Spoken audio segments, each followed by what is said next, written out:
Boa tarde a todos. Um grande prazer tê-los todos jornalistas, os diversos veículos aqui presentes.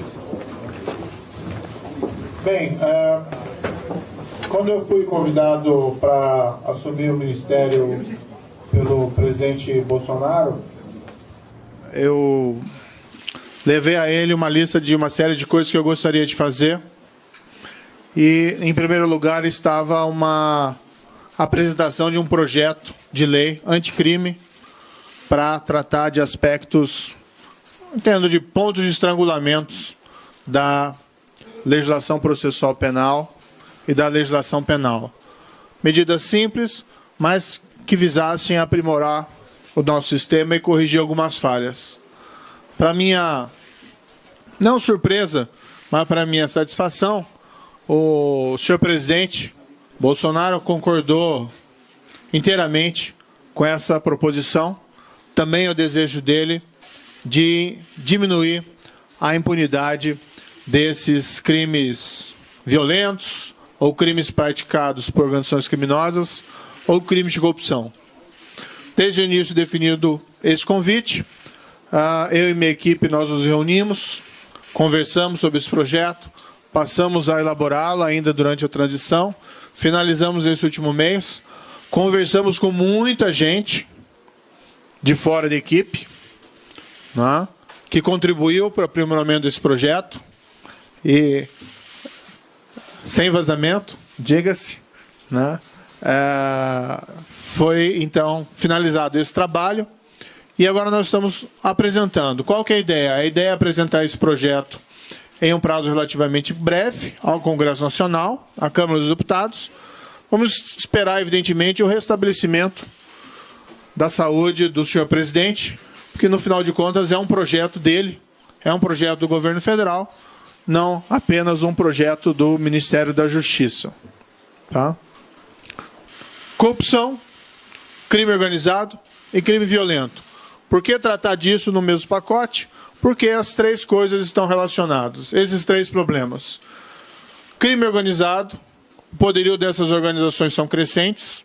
Nós temos o exemplo recente do estado do Ceará, em que, graças a Deus e aos esforços conjuntos do governo federal e do governo estadual, não temos incidentes há alguns dias.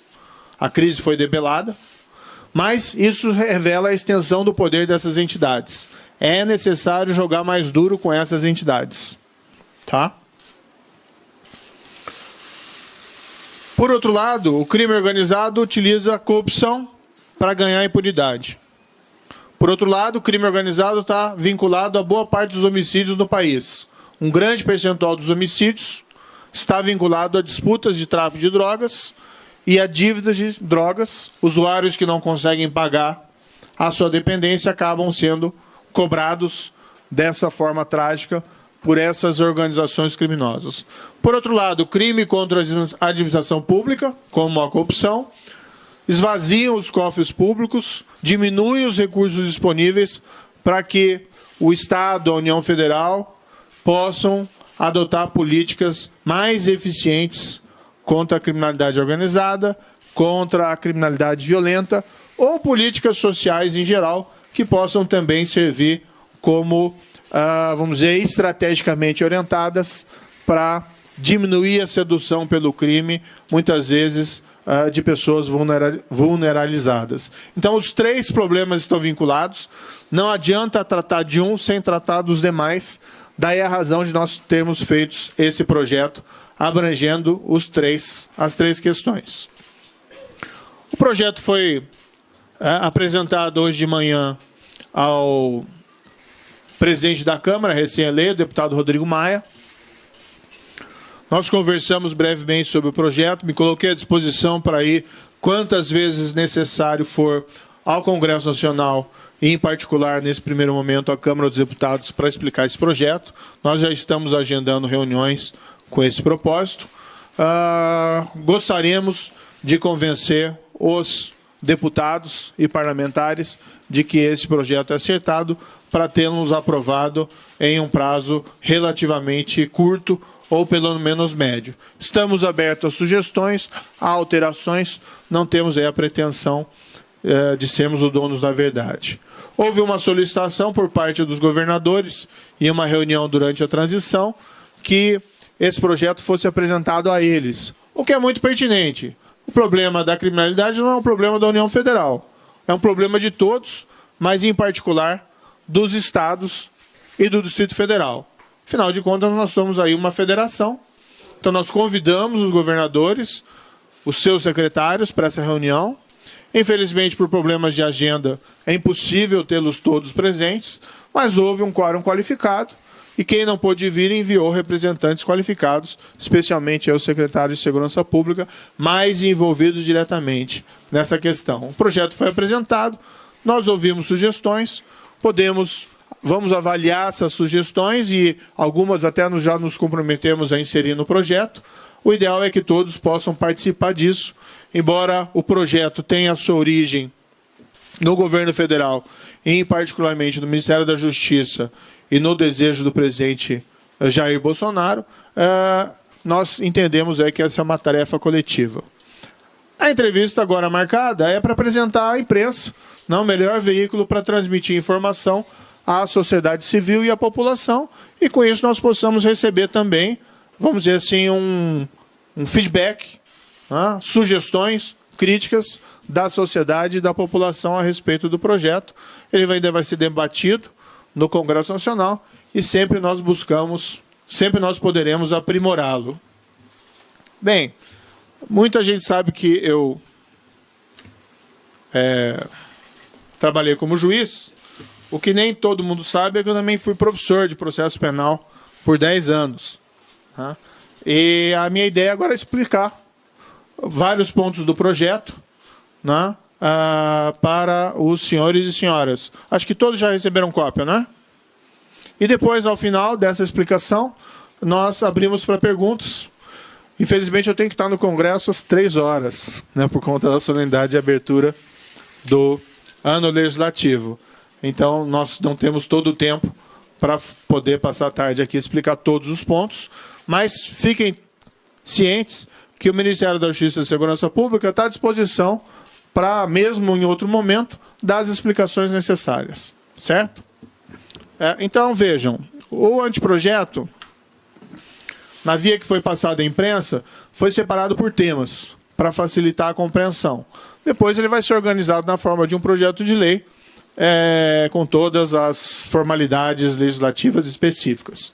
Começa com a questão da execução provisória da condenação criminal em segunda instância.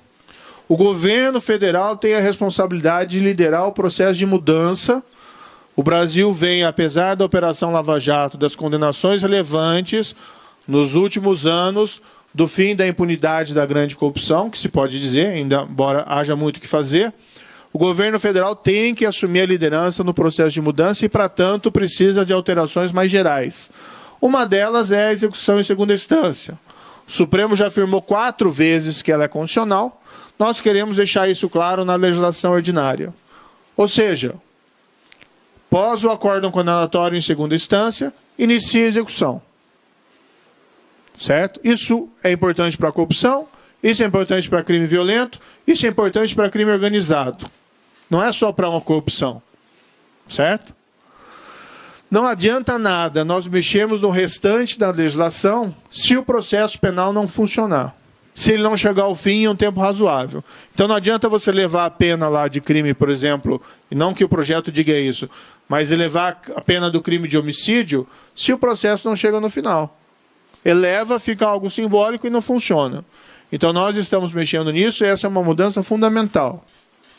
Paralelamente, nós estamos colocando na previsão legislativa que, excepcionalmente, após uma condenação em segunda instância, caso verifique o próprio tribunal ou a Corte Superior responsável por eventual recurso extraordinário ou especial a ser interposto, que, excepcionalmente, ele pode suspender a execução. Podem haver situações, vamos supor assim, uma pessoa é condenada por um crime de calúnia e esteja envolvida uma questão relativa à liberdade de imprensa. A ensejar um recurso extraordinário ao Supremo Tribunal Federal, o Supremo Tribunal Federal, numa análise, sumária entende lá, olha, pode ter alguma pertinência, tem plausibilidade, tem possibilidade de reverter a condenação. Dá o efeito suspensivo, mas não como regra. A regra, segundo o projeto, é que, a partir da condenação em segunda instância, inicia como regra a execução da pena. Como que é isso?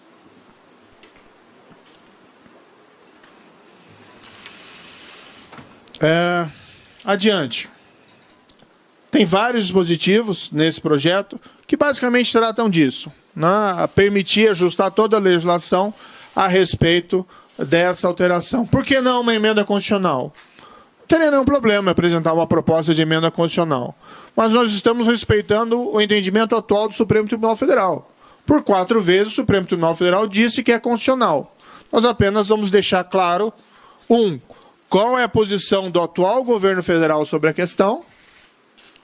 2, modificar a legislação para deixar clara a posição do legislador quanto a esse tema.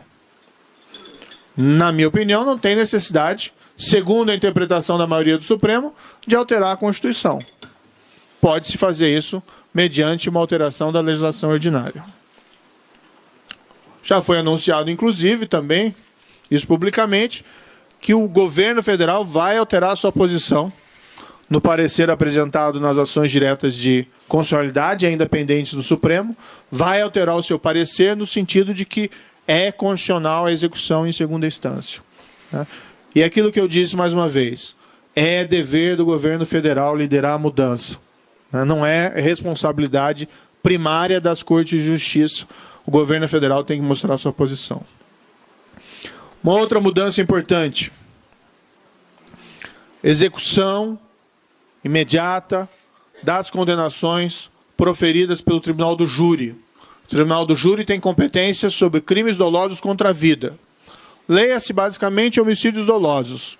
Crime de extrema gravidade e de preocupação crescente pela quantidade desses crimes no Brasil. O recorde em 2016 de mais de 60 mil homicídios no ano no Brasil. Um crime de homicídio é grave por si só. 60 mil, então, é um descalabro. A medida visa aumentar a efetividade do Tribunal do Júri competente para esses crimes. O Supremo Tribunal Federal, a primeira turma do Supremo Tribunal Federal, tem 2 precedentes dizendo que para o Tribunal do Júri, em decorrência do princípio da soberania dos vereditos, se pode executar de imediato. Nós estamos nos baseando nesses precedentes e sugerindo a modificação da legislação ordinária para tanto. Tribunal do Júri, toda aquela solenidade, é um tribunal em que lembra aqueles filmes de tribunais, inclusive, que nós assistimos na televisão. É um julgamento muito mais solene e formal do que o julgamento por juiz monocrático. Nós confiamos a um corpo de jurados escolhidos dentre pessoas comuns da sociedade para proferir aquele veredito. O júri profere o veredito, eventualmente de um homicídio doloso qualificado, eventualmente de um homicídio doloso praticado com requinte e crueldade, e nós negamos efetividade a essa decisão. Eventualmente o criminoso sai pela porta da frente. Eventualmente ele pega um ônibus para ir embora para a casa dele e ainda divide as poltronas com os jurados, ou com testemunhas, ou com parentes da vítima. É possível sim mudar, é possível, na linha dos precedentes da primeira turma do Supremo Tribunal Federal, dar mais efetividade aos vereditos do Tribunal do Júri. Concomitantemente, nós também estamos retirando efeito suspensivo do recurso contra a decisão de pronúncia. A decisão de pronúncia é aquela decisão que o juiz profissional remete o caso ao Tribunal do Júri. Isso tem sido um fator de delongamento do fim desses processos. Às vezes leva anos para julgar o recurso contra a pronúncia. Nós também estamos retirando efeito suspensivo. Da mesma forma, em relação à segunda instância, nós estamos estabelecendo ali que, excepcionalmente, havendo uma situação, uma questão substancial, vislumbrando o Tribunal de Apelação a plausibilidade no recurso, ele pode conferir, como exceção, o efeito suspensivo.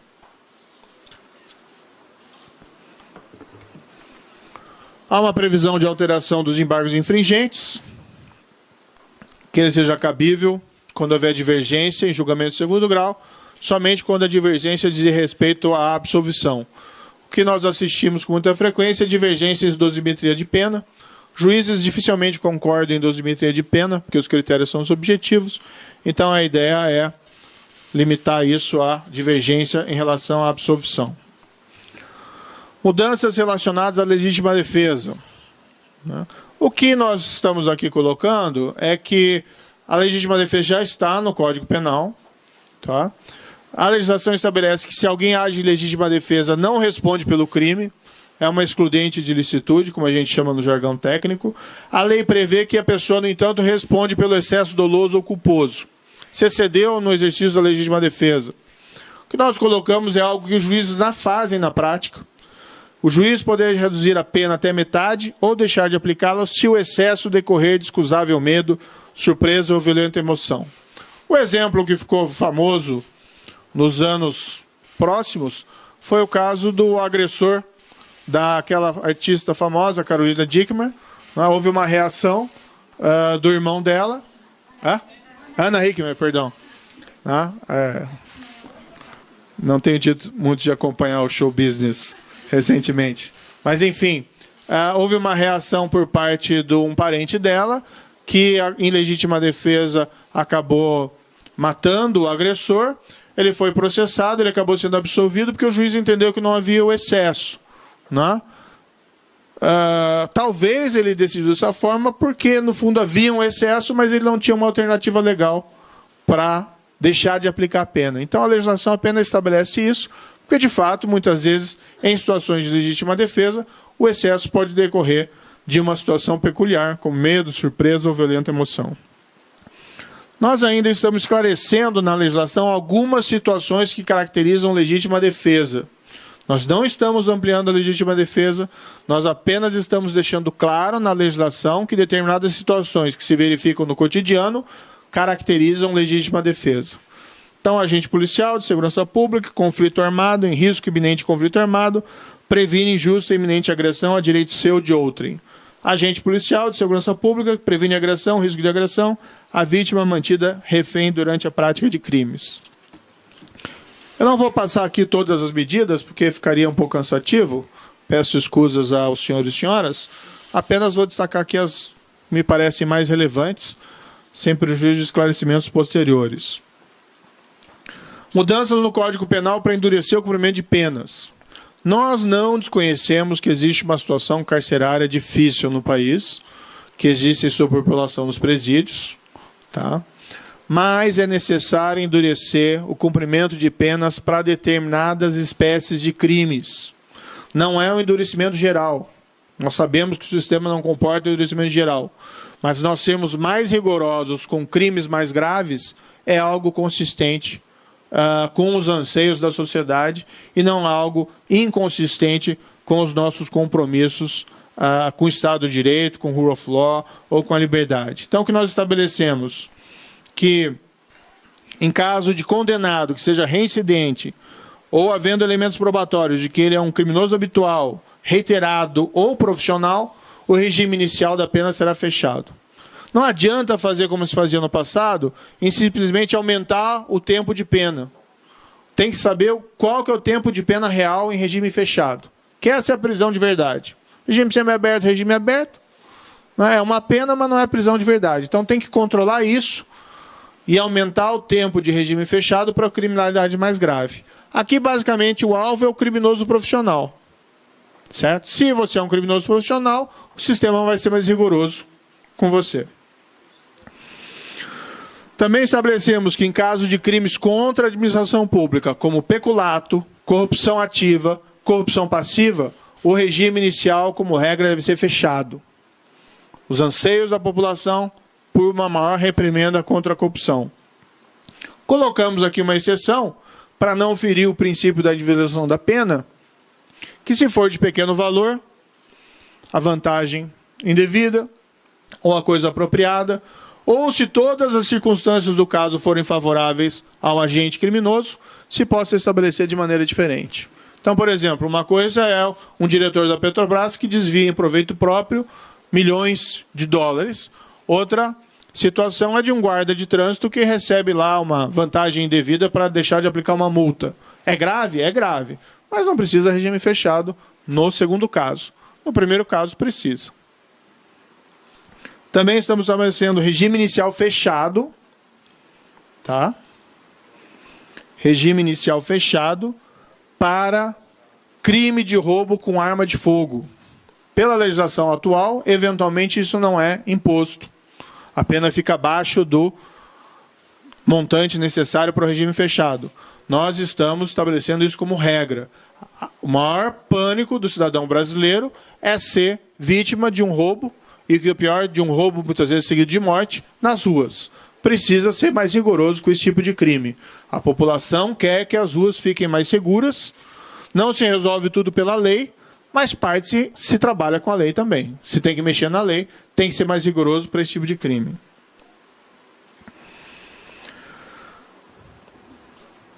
Outra situação específica. Esses tempos, um brasileiro foi condenado na Espanha porque havia assassinado uma família de brasileiros e esquartejado toda a família. Condenação na Espanha, prisão perpétua. Espanha é um Estado democrático de direito. É um país com uma legislação avançada que protege não só os direitos das pessoas, mas como as liberdades. Não é um governo autoritário. Aqui no Brasil, as pessoas muitas vezes se sentem satisfeitas, com razão, porque homicidas qualificados ou pessoas responsáveis por crimes atrozes ficam menos de 10 anos na prisão. Tem que endurecer em relação a esse tipo de criminalidade. O que nós estamos estabelecendo é que, em caso de crime hediondo, com resultado morte, só há progressão da pena com 3/5 de cumprimento dela. Tá? Como eu disse, não adianta jogar a pena de 30 para 50 anos quando o percentual de pena de regime fechado é pequeno. Tem que aumentar o percentual necessário em regime fechado. Isso não é autoritarismo, isso não é fascismo, isso é rule of law. Temos que ser mais rigorosos com a criminalidade grave. É inaceitável que pessoas que cometem crimes hediondos com resultado morte apenas cumpram uma parte ínfima de suas penas e logo retornem ao convívio social como se nada tivesse acontecido.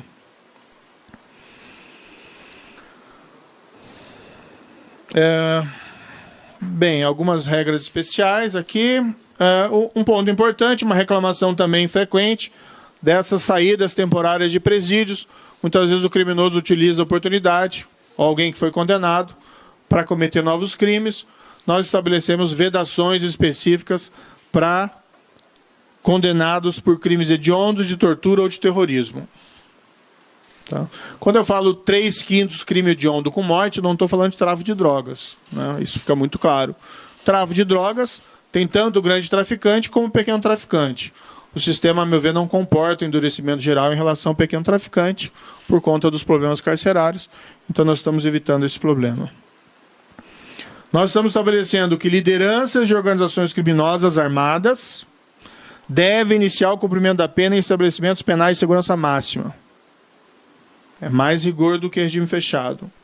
Nós estamos estabelecendo que o condenado por integrar a organização criminosa ou por crime praticado através de organização ou associação criminosa não poderá progredir de regime de cumprimento de pena ou obter outros benefícios prisionais se houver elementos probatórios que indiquem a manutenção do vínculo associativo. Qual que é a ideia da progressão de regime de cumprimento de pena? Preparar a pessoa para voltar ao convívio social. Então ela começa no regime fechado, que é uma prisão mais rigorosa, vai para o regime aberto, vai para o regime aberto e vai para a liberdade. Nenhum problema quanto a isso. Entretanto, é de todo óbvio que se o condenado é membro ativo de uma organização criminosa, ele não tem condições de ser colocado em liberdade, de progredir de regime. Você quer colocar fora da cadeia alguém que tem aptidão para reinserir-se no corpo social sem praticar novos crimes. E você não quer colocar um soldado do crime organizado em liberdade. Então se estabelece isso, e na nossa avaliação isso transmite um recado importante para membros de organizações criminosas de que a escolha em permanecer membro tem o seu ônus, que é a impossibilidade da progressão de regime. Também uma alteração importante, nosso ver, diz respeito ao conceito de organização criminosa.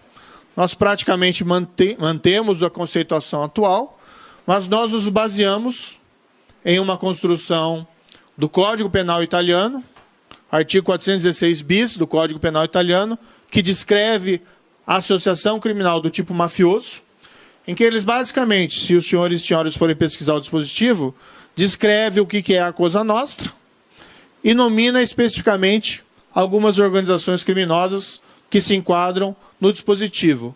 No caso italiano, a 'Ndrangheta e a Camorra. E a Cosa Nostra eles têm por implícito pela descrição no tipo penal. O que nós quisemos fazer é, bem, nós temos as nossas organizações criminosas, algumas conhecidas nominalmente, vamos então deixar claro na lei, como se diz lá, crystal clear, que essas organizações são organizações criminosas, também com o objetivo de um efeito preventivo. Então, considera-se organização criminosa, etc, etc, etc, organizações que se valham da violência ou da força de intimidação do vínculo associativo para adquirir, de modo direto ou indireto, o controle sobre a atividade criminal ou sobre a atividade econômica, como o 1º Comando da Capital, Comando Vermelho, Família do Norte, 3º Comando Puro, Amigo dos Amigos, milícias ou outras associações como localmente denominadas. O final significa que o rol não é exaustivo, tá? Não é possível nominar todas, nós nominamos algumas mais conhecidas e de maior alcance nacional, como o PCC e o Comando Vermelho. Senhores e senhoras vão ouvir críticas de advogados, de juristas, que essa técnica legislativa não é melhor, de nominar as associações. Bem, nós temos um bom álibi, que é o exemplo do artigo 416 bis italiano, no qual essas associações estão nominadas. E nós fazemos a lei buscando efeitos práticos, não para agradar necessariamente professores de processo de direito penal. Né? Com todo respeito a eles, eu também fui um deles, então é só uma observação de passagem. Isso pode ter um efeito importante, se aprovado, que manda um recado claro que essas organizações estão fora da lei, juntamente com as outras medidas que impõem regime em penitenciária de segurança máxima para lideranças e, igualmente, que proíbe progressão para aqueles vinculados a essas organizações. Uma proposta de alteração do Estatuto de Desarmamento. Aqui é a única proposta de incremento de pena do projeto, tá? Que é uma reclamação das autoridades policiais, é preciso tirar pessoas armadas da rua. Tá? Há uma reclamação de que a polícia prende e elas logo são colocadas em liberdade. Em parte porque as penas realmente do Estatuto de Desarmamento são modestas para esse tipo de crime. Então nós estamos prevendo que se a pessoa possuir registros criminais, condenação transitada e julgada ou por segunda instância, se ela estiver com uma arma, ilegalmente, a pena é maior. Tá? A pena é aumentada na metade. O objetivo é tirar pessoas armadas indevidamente da rua.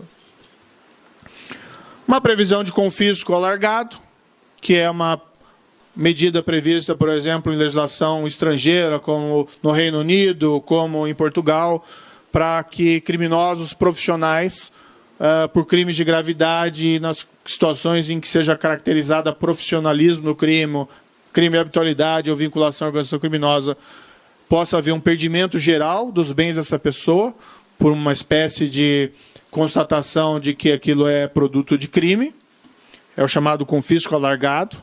Uma previsão de que, em confisco de obras de arte, isso possa ser destinado a museus, ao invés de ser vendido.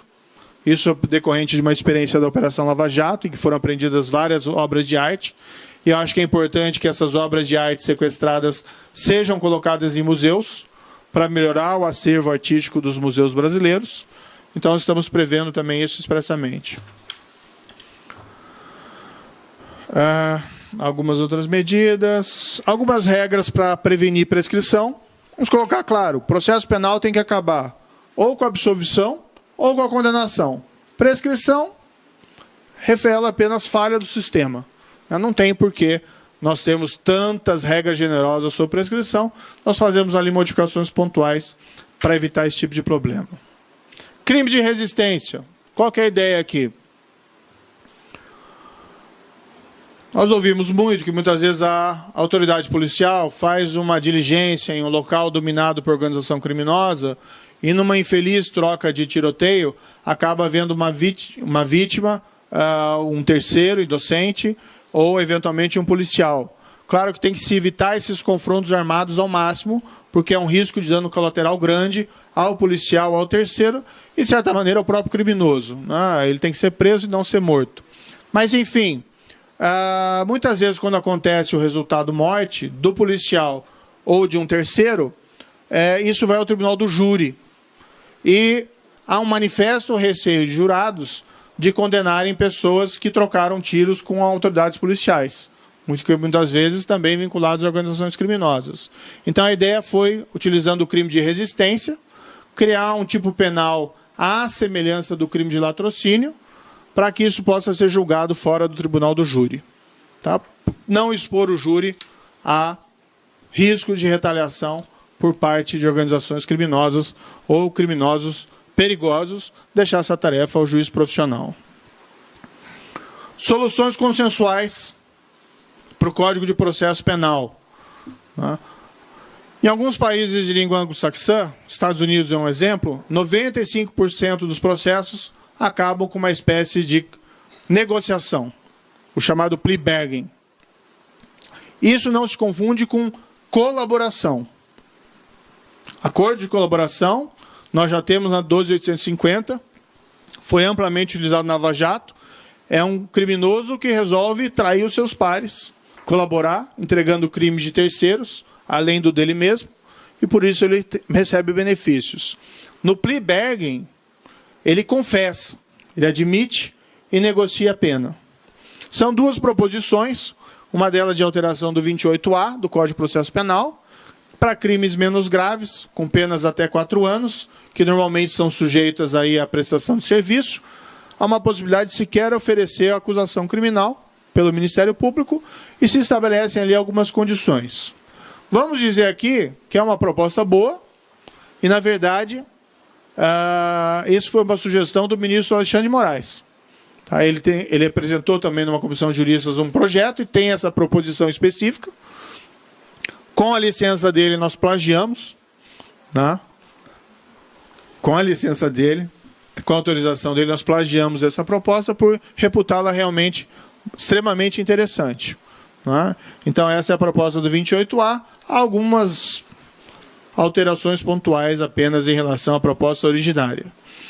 E o 395A, que seria o plea bargain propriamente dito, que após a formulação de uma acusação, pode o Ministério Público, acusado, assistido por seu defensor, negociar a pena. O que precisa?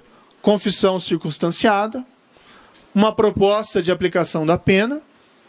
A ideia aqui é diminuir, né, os custos do processo judicial, a velocidade de tramitação do processo, para que naqueles casos nos quais haja confissão circunstanciada, se possa resolver o caso sem o julgamento custoso. Tá? Chama atenção aqui, parágrafo 7º, o juiz não homologará o acordo se a proposta de penas formulada pelas partes for manifestamente ilegal ou manifestamente desproporcional à infração. Então, o juiz permanece com o controle final. Ou se as provas existentes no processo forem manifestamente insuficientes para uma condenação criminal. Aqui ele também tem a possibilidade de prevenir a condenação de um inocente, alguém que eventualmente aceite fazer o acordo por receio de receber uma pena maior. Vejam que aqui pode ser negociada até pena privativa de liberdade, né, diferentemente da previsão do artigo 28A. Então se estabelece um controle do juiz.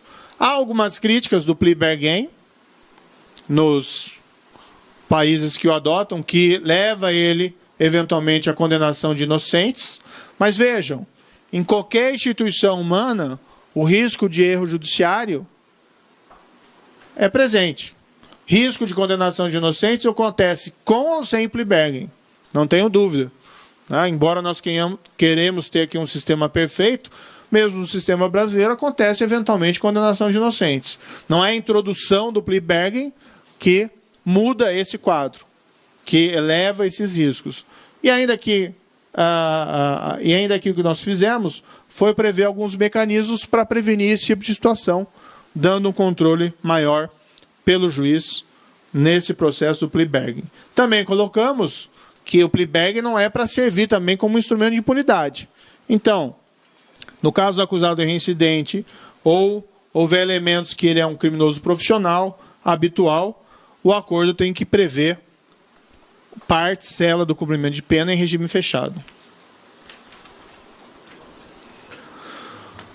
Ainda na linha, algumas mudanças em matéria de competência. Nós estamos lá propondo que, se um juiz, numa investigação, se depara com provas relativas a crime funcional praticado por autoridade de foro, que o juiz, ao invés de remeter todo o processo, separe a parte com a autoridade de foro e remeta. O Tribunal Superior que recebe, vai analisar, se entender que tem que subir tudo, mesmo em relação a quem não tem autoridade, mesmo em relação a quem não tem foro, ele assim decide. Mas não precisa parar o processo totalmente na primeira instância, só porque encontrou lá uma prova de que um possível envolvimento de uma autoridade com foro. Aqui a ideia é agilizar. Também entendemos que a Justiça Eleitoral tem um papel fundamental na construção da nossa democracia. É ela que conduz o processo eleitoral com muita competência. Ela tem atualmente uma competência para julgar crimes eleitorais e conexos. Ocorre que esses conexos muitas vezes são crimes complexos, extremamente complexos, em relação aos quais, apesar da grande capacidade dos juízes eleitorais, não estão eles aí capacitados, muitas vezes, ou com condições de proferir julgamentos em relação a esses crimes. Então, o que a gente estabelece é a separação dos processos. O juiz eleitoral fica só com o crime eleitoral. Houve aqui a proposição também de criminalização do Caixa 2. Essa proposta é basicamente a proposta da Transparência Internacional, com leve modificação, num pequeno detalhe. É um passo importante.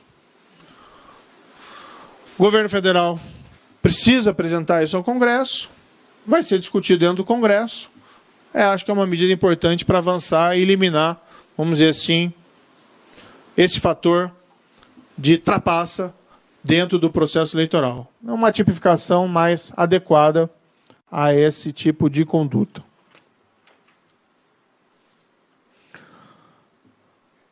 Videoconferência. A legislação atual trata a videoconferência como uma exceção. Em casos muito específicos, ela é possível ser realizada a videoconferência com o acusado preso. Ocorre que informações que nós temos dizem, são no sentido de que os estados do Distrito Federal têm tido gastos milionários com deslocamento de presos, escoltas para essas audiências. O Estado de São Paulo, e aqui eu posso estar equivocado especificamente na cifra, aparentemente gastou mais de 40 milhões de reais, só em 2018, com deslocamento de presos para audiências. Então, o que nós fazemos é alterar a lei ligeiramente para ampliar as possibilidades de videoconferência com acusados presos. Tá? Quem já fez videoconferência sabe que é irreal a ideia de que ela fere os direitos do preso. O próprio risco, o receio de algum problema dentro do presídio é minorado pela possibilidade do advogado estar dentro do presídio. E mesmo assim, o juiz acompanha toda a videoconferência em vídeo e tem plenas condições de verificar qualquer situação anormal na realização daquele ato. Essa, inclusive, foi uma sugestão dos governos estaduais, que nós incorporamos no projeto. Uma proposta de alteração importante, dificultar a soltura de criminosos habituais.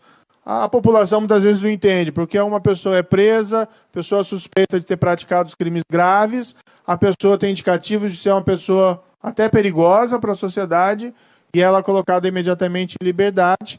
Nós estamos fazendo uma proposição de alteração do artigo 310, para que, se o juiz, após uma prisão em flagrante, numa audiência de custódia, ele tiver elementos que apontem que o agente é reincidente ou que ele integra a organização criminosa, o juiz deve denegar a liberdade provisória.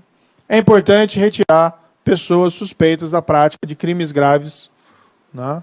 Principalmente pessoas com indicações de serem membros de organizações criminosas ou pessoas presas em circunstâncias que apontem criminalidade profissional habitual de circulação.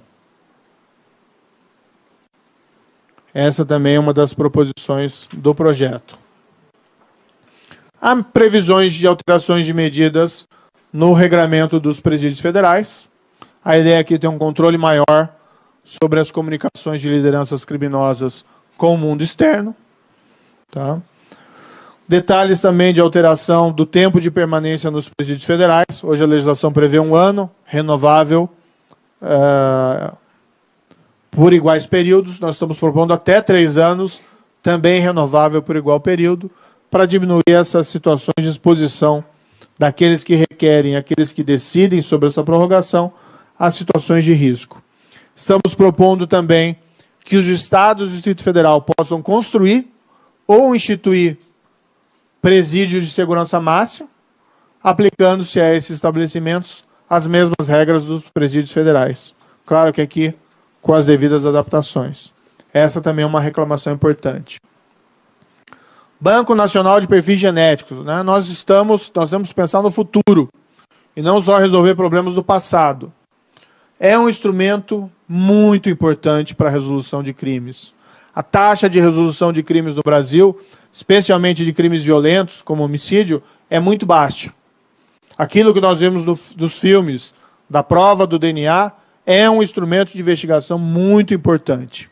O criminoso comete um crime, se o local do crime for adequadamente preservado, se consegue encolher vestígios corporais, analisa essa prova do DNA e faz o cruzamento com o banco de dados de perfil genético. O que é esse banco? Hoje a lei estabelece que todo condenado por crime violento tem extraído o perfil genético. Basicamente é uma moderna impressão digital do perfil genético dele. Isso não pode ser utilizado para pesquisa do gene criminoso, mas é sim uma impressão digital. Se cruza, se houver uma conferência positiva, se tem uma prova muito significativa de que aquela pessoa é o autor do crime. Países como os Estados Unidos têm 13 milhões de perfis genéticos armazenados. Reino Unido, cerca de 6 milhões. No Brasil nós temos, apesar da lei ser de 2013, nós já temos uma lei que instituiu o banco, nós temos cerca de 30 mil perfis genéticos armazenados. Nem a lei atual é adequadamente cumprida, nós vamos trabalhar para que ela seja cumprida integralmente. Uma das promessas do Ministério é que nós cheguemos em 2022 integralmente cadastrados perfis genéticos dos presos condenados aos quais a lei se refere, mas nós queremos também ampliar. Todo condenado por crime doloso tem o perfil genético extraído. Tá? Há aqueles que dizem que isso fere um princípio da não autoincriminação. Não, ninguém está obrigando o preso a confessar. O que o princípio da vedação da autoincriminação estabelece é que você não pode extorquir confissões. E não que você não pode colher o fio de cabelo ou passar um cotonete na boca do condenado, porque foi condenado, para integrar o perfil genético dele, o Banco Nacional de Perfis Genéticos. A ilustrar, os países que deram origem ao princípio da não autoincriminação, que é os Estados Unidos e o Reino Unido, tem lá, respectivamente, 13 e 6 milhões de perfis genéticos extraídos e inseridos nesses bancos. Também aqui relevante, nessa linha, também de incrementar, né, instrumentos de investigação, a criação de um Banco Nacional de Perfis Balísticos, que é o DNA da arma de fogo utilizada, e o Banco Nacional Multibiométrico de Impressões Digitais. Até hoje nós não temos um Banco Nacional de Impressões Digitais, o que revela uma certa, vamos dizer assim, explica muitas vezes a baixa resolução de crimes violentos ou crimes em geral pela nossa Polícia Judiciária. É preciso habilitar a Polícia Judiciária a utilizar instrumentos modernos para a descoberta desses crimes. O banco de perfil balístico, como eu disse, é o DNA da arma, e, por outro lado, o Banco Nacional Multibiométrico é olhar para o futuro. Inclusive, ali, previsão de extração, de utilização de registros como impressões digitais, dados biométricos, íris, face e voz, e ali existe uma série de condicionamentos para a formação desse banco. Na mesma linha de aumentar mecanismos hábeis para a investigação, nós temos uma regulação mais apropriada no Brasil daquilo que é chamado de operações encobertas.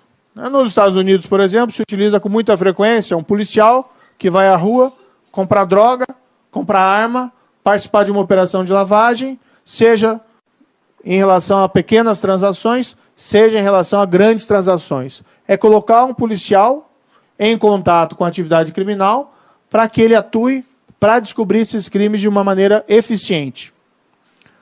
A legislação do Brasil, embora preveja lá a infiltração de agentes, ela é um pouco dúbia em relação a algumas situações. O que nós estamos colocando na lei é, de uma maneira clara, que se um policial compra droga ou compra material de insumo para droga, isso não exclui o crime daquele que vendeu ou entregou. Da mesma maneira de armas. E da mesma maneira do policial que participa de uma operação de lavagem. Não exclui o crime. Vocês, senhores e senhoras, vão ouvir, às vezes, algumas afirmações de que isso viola uma súmula antiga do Supremo Tribunal Federal, que fala de flagrante preparado e flagrante esperado. Não viola. Essa é uma interpretação do Supremo que foi feita com base na legislação ordinária, em um tempo que o Supremo ainda era o Supremo e reunia a competência do STJ, e com base no que nós temos na figura no nosso direito do crime impossível. Mas isso é legislação ordinária. É só mudar a legislação ordinária para superar o problema. E veja, aqui é um agente policial disfarçado que age para revelar um crime, não para provocar um crime. Ainda assim, nós colocamos na legislação uma cautela para prevenir aquilo que se fala no exterior de uma armadilha para o inocente, para evitar o que chama lá, por exemplo, nos Estados Unidos, do entrapment. Então, é crime desde que hajam elementos probatórios razoáveis de conduta criminal pré-existente daquele que participa da transação. Está melhor detalhado ali no dispositivo. A previsão de possibilidade de criação de equipes conjuntas de investigação pelo Ministério Público Federal, Polícia Federal, com as suas congêneres estrangeiras. Isso potencializa a cooperação jurídica internacional. É extremamente importante. Uma regulação mais detalhada da escuta ambiental. A escuta ambiental já é feita no Brasil. Teve um caso muito interessante em Curitiba, em que a Polícia Federal, com a autorização judicial, colocou um dispositivo de escuta num carro, que era utilizado por um grande líder de tráfico de drogas, e a captação ambiental daquelas conversas, o indivíduo era o chamado Éder Conde, pode ser resgatado a história desse caso, com as escutas ali realizadas, se produziu uma prova categórica de que aquele indivíduo estava envolvido em grandes carregamentos de drogas e ele foi condenado por conta disso. O Supremo já decidiu que é constitucional, questão de ordem no inquérito 4242, posso estar enganado aqui com o número, mas enfim, acho que é 2424, mas tudo bem. Peço que jornalistas depois chequem. Nós estamos apenas regulando melhor essa possibilidade. Segue-se, de certa maneira, o regramento da interceptação telefônica. Concomitantemente, nós estabelecemos que realizar a captação ambiental, a escuta ambiental sem autorização judicial é crime. Isso é uma salvaguarda contra a utilização abusiva do instrumento, por exemplo, sem autorização judicial. E nós finalizamos com a introdução da figura do informante do bem, aquilo que chamam lá do whistleblower, né? É uma fonte potencial de informações de crimes contra a administração pública, e nós fazemos uma regulação aqui bastante simples. Desde o início, o objetivo do projeto foi que não fosse um projeto complexo, que fossem medidas muito pontuais, e não extenso projeto de lei, com vários artigos complexos, Existem propostas muito interessantes que não foram aqui incorporadas, mas esse projeto de lei é o nosso carro-chefe inicial. Isso não impede que nós apresentamos outras propostas no momento oportuno. Antes de abrir... Bem, vamos abrir a perguntas. Tá? Só me antecipando, eu já ouvi questionamento de que o plea bargain não podia ser utilizado pelo Tribunal do Júri, por conta da competência do Tribunal do Júri. Mas, veja, nós trouxemos a construção do Tribunal do Júri também do direito anglo-saxão. Estados Unidos e Reino Unido, que utilizam plea bargain mesmo nessas situações. Por quê? Porque o Tribunal do Júri é considerado uma garantia do acusado. E ele pode abrir mão dessa garantia, negociando a pena, porque ele tem aquilo como mais vantajoso. Então, acho que abrimos para perguntas. Peço escusas se me estendi demais.